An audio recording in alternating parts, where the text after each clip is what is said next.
Thousands of passengers traveling to celebrations on New Year's Eve faced delays and cancellations because of a 24-hour walkout. The UK's busiest train station will be hit by delays and cancellations on New Year's Eve due to another round of strikes.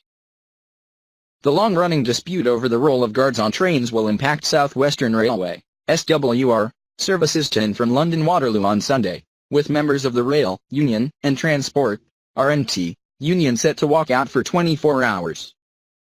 RNT General Secretary Mick Cash said it was impossible to negotiate a resolution because the government's position has caused chaos and confusion in the rail industry. RNT General Secretary Mick Cash. Mr. Cash added, "It's the continuing failure of the train companies and their political puppet masters in government to make any attempt whatsoever to resolve the range of separate disputes over rail safety that has led us to call this further action on SWR, and the responsibility for the disruption that will be caused lays fairly and squarely at their door. The RNT executive knows we plan to keep a guard on all our trains to assist passengers," he said.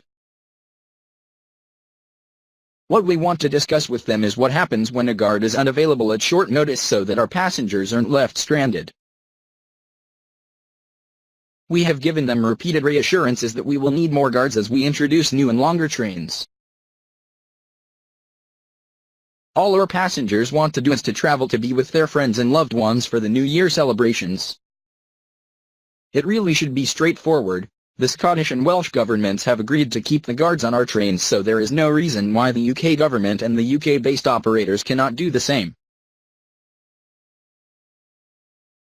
Further walkouts will affect railway stations up and down the country in January. SWR say there are contingency plans in place to run approximately three-quarters of its normal service on New Year's Eve.